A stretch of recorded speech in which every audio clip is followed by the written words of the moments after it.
Welcome and thank you for joining us. This recorded conversation is part of the Early Literacy and Ed Prep Resource Hub. It's a project developed to support the implementation of the Early Literacy Program Approval Criteria, also known as LPAC, in Massachusetts. In this session, we're pleased to feature a conversation with public school administrators and literacy leaders about the crucial role of partnerships between teacher prep programs and school districts.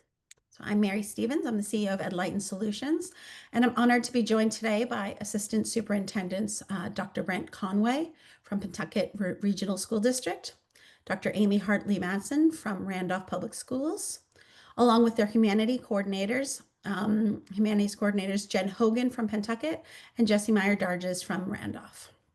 So thank you all for taking the time to share your experiences.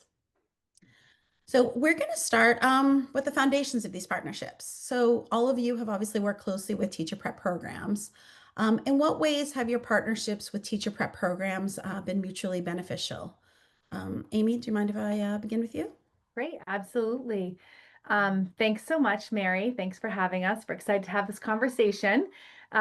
There's been many ways that we've had mutual benefits from partnering with teacher prep programs in our district, and we've done so in multiple different ways.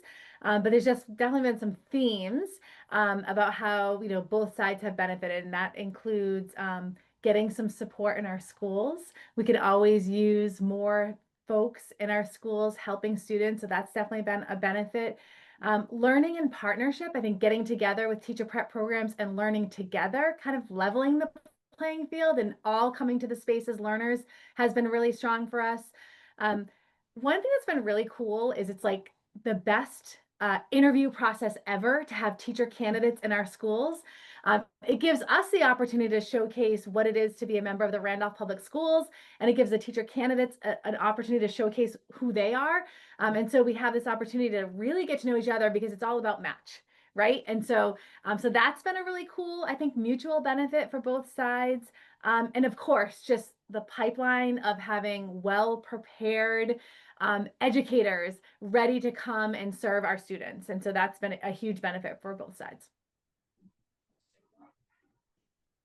Brent, any thoughts on that? Yeah, I mean, we have sort of a multitude of partnerships.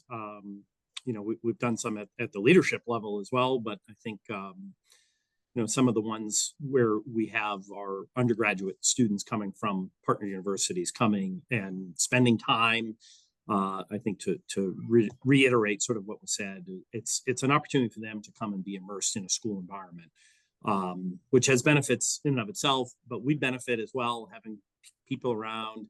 And particularly, I mean, so for the universities that really see this as an opportunity for workforce development, and see this as their students coming in and sort of doing that interview process as a way to get in and see things, we certainly have, had a great partnership and feedback from our partners like that. And it's been great. We've very much enjoyed it.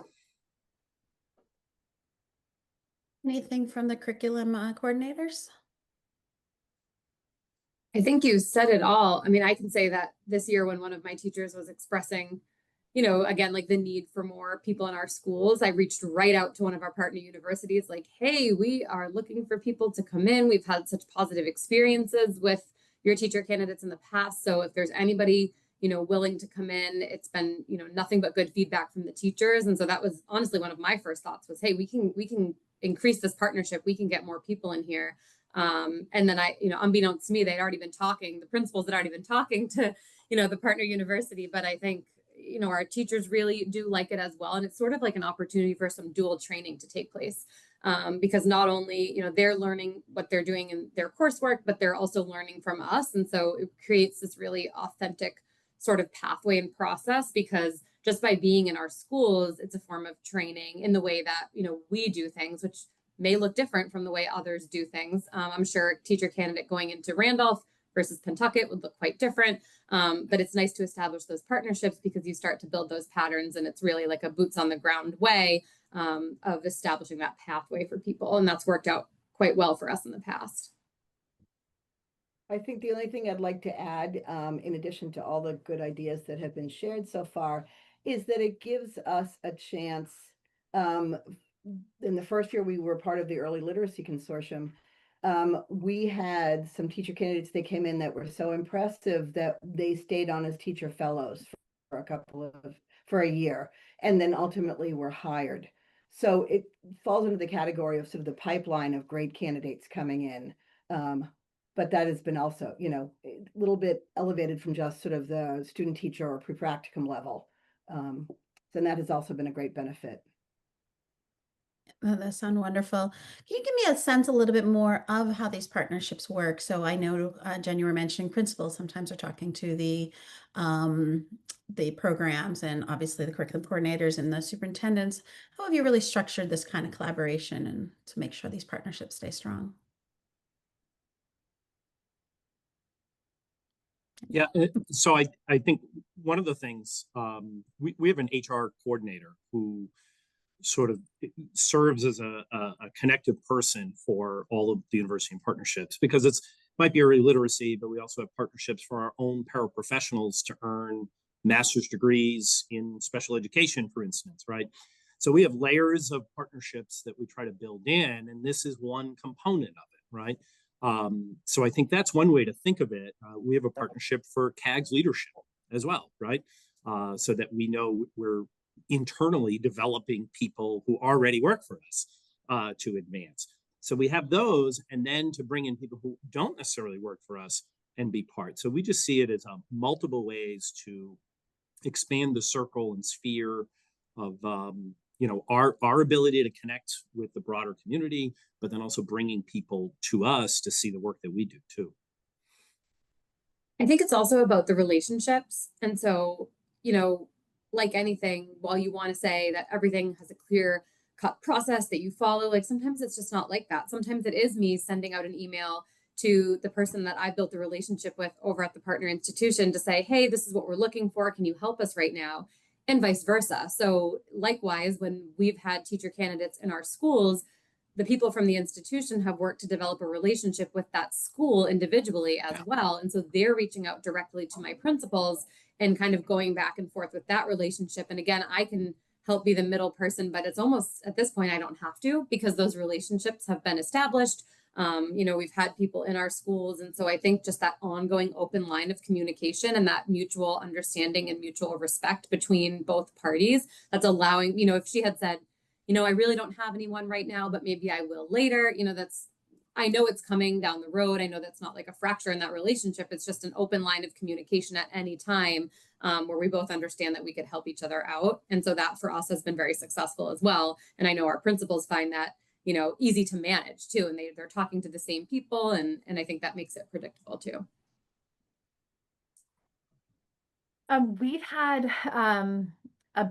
We've sort of functioned in our partnership in a couple of different ways. I think that the most successful partnership that we've had was one in which we sought out funding and creative in multiple different ways. And so the funding was an added resource for us. So we were able to be really creative with our partnership. And in doing so, we were able to serve our students, which I think is the ultimate goal here. So we were able to partner with teacher prep programs in a summer program setting.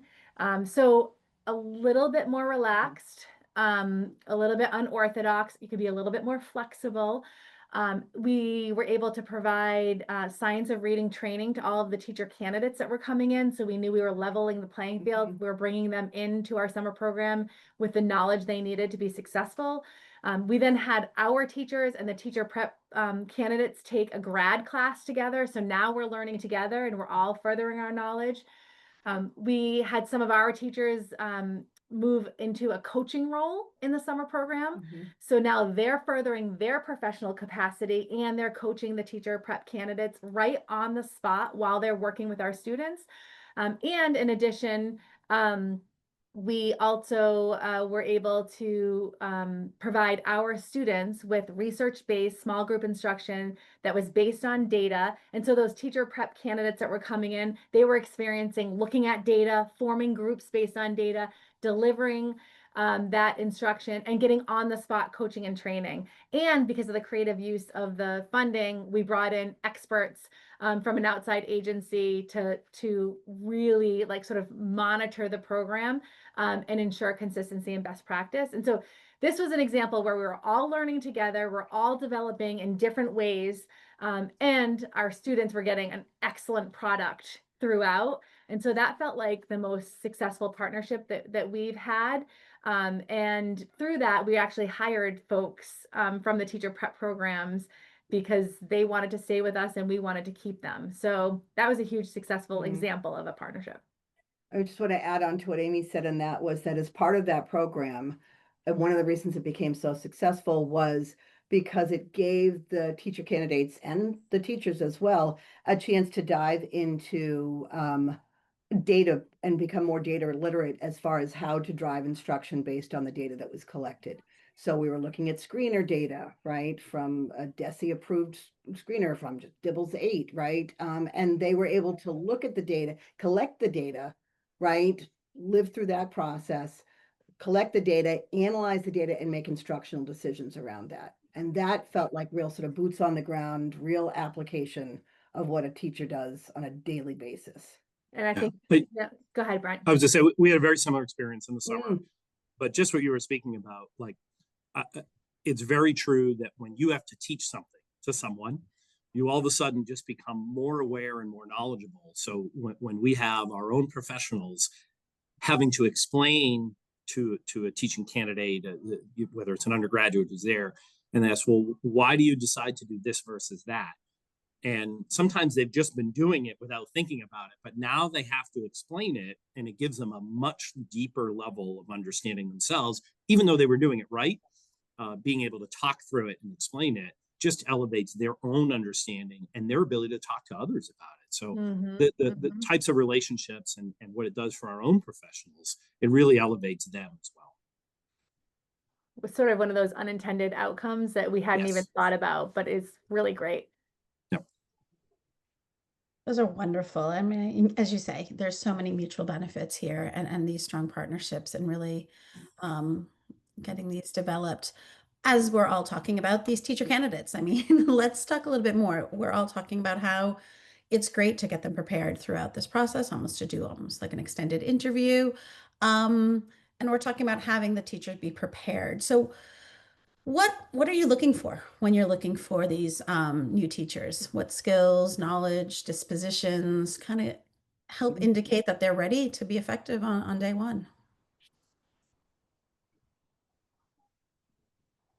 So there's a Jen, you can go. You go. Or wait, you guys go ahead. Yeah. Go ahead, somebody. There's a lot to dig in here. I think of myself. So I think of myself when I was in school, in both, my undergrad, my master's program, and I think of how many lessons I sort of like invented out of thin air based on a standard, and they were very good. They were very good lessons, but I made them up, like today we're going to do living and non-living things. And that's what I'm going to teach for like the next 2 weeks during my takeover for no reason other than the fact that it's a standard. And, I think that has dramatically shifted from what the expectation would be of teacher candidates coming out of prep programs now. By and large, whether it's high quality or not, but by and large, most districts, ours included, we have curricular programs now where everything is there for you. And there's very little that you have to do as a teacher in terms of pulling things out of thin air. So we're really looking now for teachers not that can invent these lessons from scratch based on a standard, but who can take the curriculum that's in front of them, pull out the standards that are important, and then figure out how to teach it to a class of students that's in front of them. That for us is, again, very different from what it's been in the past. And I'm really looking for people who have experience doing so, who have been exposed to, multiple high quality programs, whether it's foundational literacy programs. And not that I don't care which one it is, but if you have experience doing it with one, you're going to be okay trying to figure it out for some of the others, right? Like I'm thinking of some of those core programs as well. If you've done it with CKLA, you can probably do it with Wit and Wisdom or EL, but the more exposure and familiarity these teacher candidates have with these programs that are in our schools, I think the better off they're going to be coming. And so that's one of the first things that we look for is their ability to do that, to make sense of a program that's in front of them and differentiate it and really tailor it to meet the needs of those kids. And I would say that's a big shift in mindset for the institutions and colleges as well, because it's not how we've always done things. And it's a fairly recent shift. And you have your whole class that's based on lesson plan writing, and that's not really relevant anymore. And how many of these institutions actually have these curricular materials to be able to expose their candidates to, and let them really pour through and understand the design of these programs and what it's like to plan using one of these programs and plan backwards rather than planning from the front and the ground up. It's a very different process, and we can tell when people have had exposure to that and those that have not. Yeah, I think thanks for mentioning that, Jen, because I think that's something that even with our current teaching staff here in Randolph that we're really trying to work through is this sort of like, what does it mean to plan as a teacher? Now that we've given you high quality instructional materials, does that mean that I don't plan? Not at all. And so this sort of balance of like, what does planning now look like? And so the idea of a teacher candidate understanding the key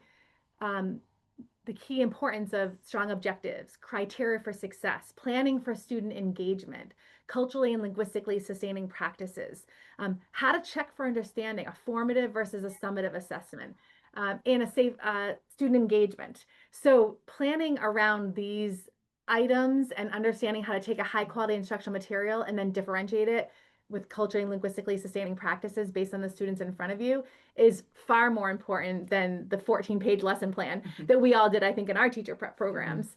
And so that's a piece that I think is something that we're working even with our own staff on and would be key to see a teacher prep program have teacher candidates really experiencing that piece. And I think Jesse mentioned it too before, the data literacy, really having teacher prep programs work with their candidates on how to use data to differentiate instruction. I think that is the world we are in now. Our students are coming to us with such varied skills and needs.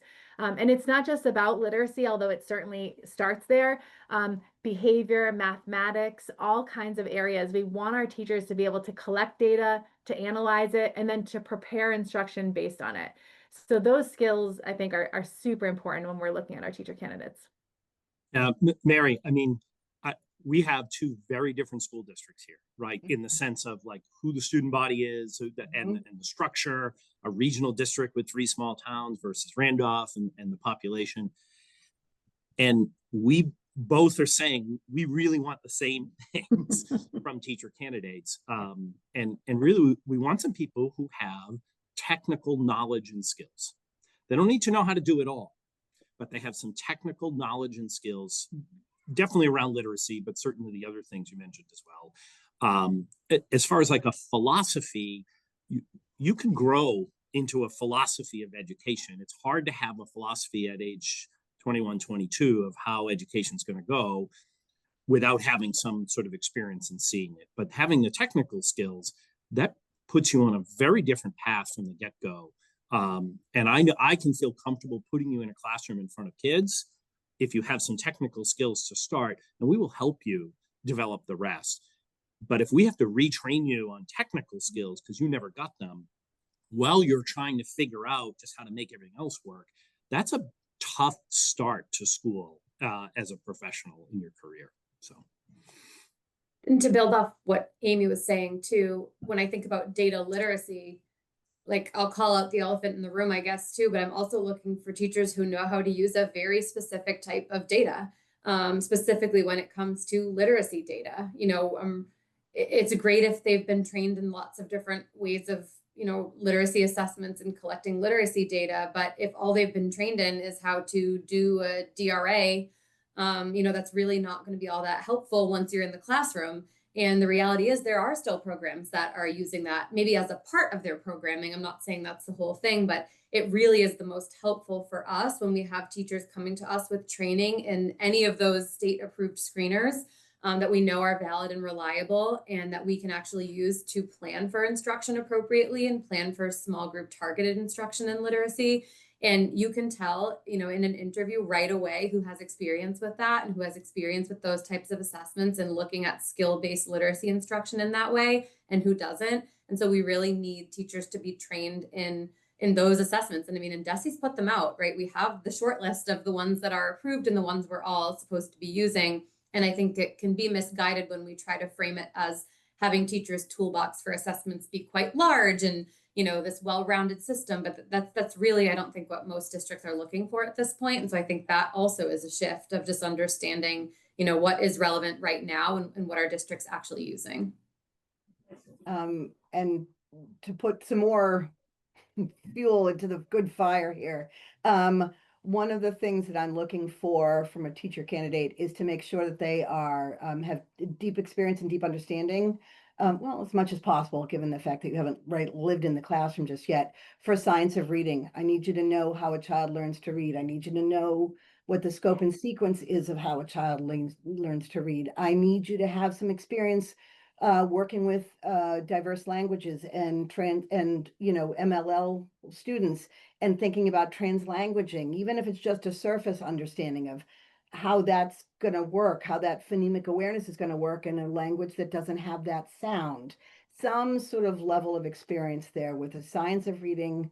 I need you to know how things are orthographically mapped. I want you to, so science of reading and that MLL language transferring is becoming more and more important with the population changing. Those are all critical things. No, that's wonderful. So as programs and districts are looking at partnerships, and you've all had some experiences with successful partnerships and some that had some challenges or struggles and things, what advice as they're starting new partnerships, either do you look for, or could you kind of give to others as they're thinking of how to kind of set up a strong foundation of a partnership and a strong collaboration? We're certainly, I mean, as you look for partnerships, we're regionally, you have to consider who's around you, right? If you're going to bring people in as candidates, Right. we can't have folks driving 90 minutes to come to be part of those partnerships. So, but I think part of it is a willingness to be collaborative, right? And I think there's a lot to be said that we can both learn from each other. And a willingness on both sides. And, I heard, Amy talk about, candidates taking a graduate course together. Like, those are these like great opportunities where a university is probably willing to do that for sure. At the same time, we want partners who are going to listen to what we're hoping candidates have, and they're willing to say, maybe we should be revisiting what we're doing. So I think there's a lot to be learned from all parties. Right. And I think, places that are willing to do that for sure. So I think, connected to what Brent's saying, a partner that I'm looking for would be one that's really committed to staying very relevant with like boots on the ground in classrooms. So wants to be here in our school district, in our classroom, and wants to be understanding what the reality is. Because I think if you talk to any public school educator who's been doing education for 15 years or more, they will tell you that what classrooms look like now is nothing like what classrooms looked like 15 years ago. So, we need partners who want to be relevant and want to understand what classrooms are today and want to prepare their teacher candidates for today's classroom or even the future classroom. And the only way to do that is to be in classrooms. So those partners that are willing to be on site here in our public school districts, and really, like Brent said, like this just mutual learning from each other. I think that's the best case scenario.